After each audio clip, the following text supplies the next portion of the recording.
Bienvenue sur Tamas Champignon, c'est Florent. Aujourd'hui, une nouvelle question du défi 29 jours, 29 questions, 29 réponses. La question du jour, c'est est-ce qu'on peut commencer à cultiver des champignons seulement avec une cocotte minute? Cette question, si vous êtes un débutant, bien sûr, oui, vous pouvez. Si vous faites ça en amateur, maintenant, si vous faites ça en professionnel, c'est un peu plus délicat. Je vais rentrer dans les détails dans cette vidéo.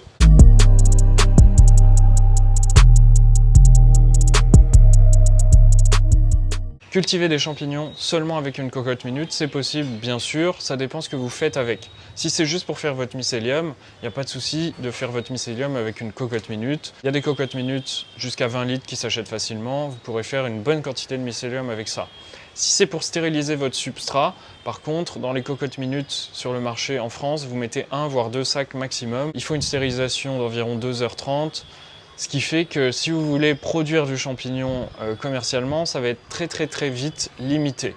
Alors vous pouvez commencer vos premières expérimentations comme ça et puis peut-être vendre quelques champignons sur le marché à côté, juste pour vous faire la main, pour voir si vous aimez ce métier.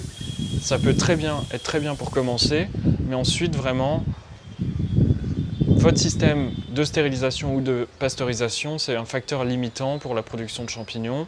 Si vous travaillez avec des sacs de culture, ce que je pense qui est le cas de la personne qui m'a posé cette question, je vous conseille vraiment très rapidement d'investir dans un super pasteurisateur, en tout cas d'en construire un, qui est simplement un baril souvent, où on injecte de la vapeur et on va faire une super pasteurisation sur 15 à 20 heures et ça va remplacer la cocotte minute. Alors si vous voulez vous construire un super pasteurisateur, il y a une vidéo sur la chaîne, je vous conseille d'aller la voir. Maintenant on va rester sur le sujet principal qui est genre est-ce qu'on peut débuter avec une cocotte minute, et ensuite je vais vous parler un peu du matériel débutant que je vous conseille d'investir, pas forcément matériel débutant, mais le matériel qui me semble important dans lequel il faut investir dès qu'on commence une activité de culture de champignons.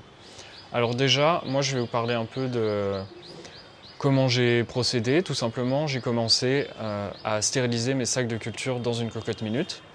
Ce qui était pas mal parce que je les faisais un à la fois du coup avec ma petite cocotte minute, et puis je me retrouvais avec assez rapidement une dizaine de sacs en incubation, et ça m'a permis de faire mes premiers tests. Mais pour faire une culture commerciale, j'étais encore loin du compte.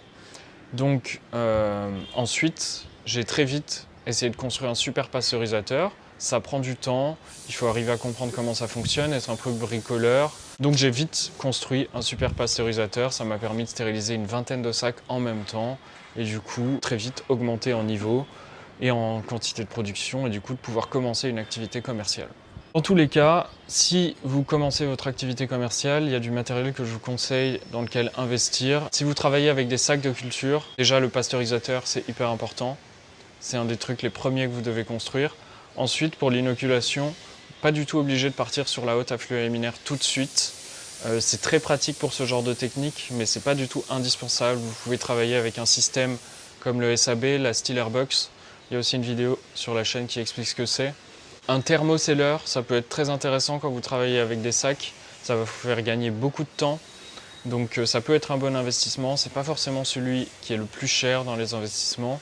Mais surtout, quelle que soit votre technique, en fait, le plus important au début, c'est simplement le matériel pour faire fonctionner votre chambre de culture, c'est-à-dire humidificateur, ventilateur, lumière, étagère. Et ça, c'est vraiment le matériel dans lequel je vous conseille d'investir dès le début.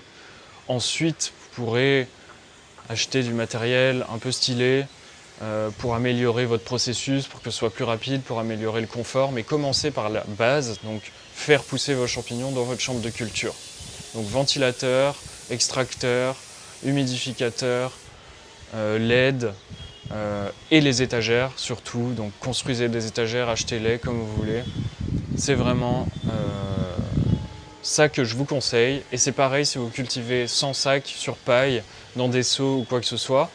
Bien sûr, achetez vos seaux, achetez votre paille, achetez les bassines pour tremper la paille, la chauffer, tout ça.